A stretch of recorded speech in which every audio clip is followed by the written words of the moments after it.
मित्रो, आज मी शॉपिंगला गेलो आणि मित्रो आज मी एक गोष्ट केली, ते म्हणजे दुकानदाराशी भांडण. तर ती कशामुळे झाली तर ते मी तुम्हाला सांगतो आज. तर मित्रो, मी त्याला बार्गेनिंग केली. ठीक आहे, बार्गेनिंग का केली? बार्गेनिंग कुठे करतात का? बार्गेनिंग कशासाठी करतात असं माझा भाऊ बोलत होता मला. त्यावेळेस माझा भाऊ पण होता सोबत. मी त्याला सांगितलं, भाऊ हा माझा अधिकार आहे. ट्रेड ॲक्ट 1926 ट्रेड ॲक्ट काढलेला आहे मित्र. गव्हर्मेंट ऑफ इंडियाने ट्रेड ॲक्ट काढलेला आहे 1926 मध्ये. तर तो ते सांगतं की बार्गेनिंग हा तुमचा अधिकार आहे, तुम्ही बार्गेनिंग करू शकता. आता मित्र तुम्हीच सांगा, जो शर्ट मला 500 मध्ये हवा होता, म्हणजे ज्याची प्राईस 500 रुपये ओरिजिनल प्राईस, आणि तो त्याला 1000 रुपयेमध्ये सेल करतोय, म्हणजे तो त्याचे मर्जीनुसार तर त्याला किंमत लावेल का? हा माझा प्रश्न आहे.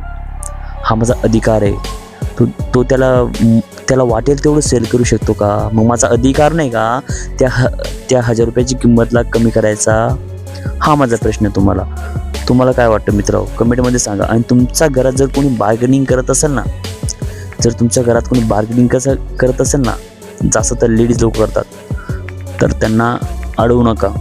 ते त्यांचा अधिकार घेत आहे. ठीक आहे मित्र. तर हा तुमचा अधिकार आहे, तुम्ही बार्गेनिंग नक्की करा. छोट्या गोष्टीपासून तर मोठ्या गोष्टीपर्यंत तुम्ही बार्गेनिंग करू शकता. आवडलं असेल तर फॉलो करा. थँक्यू.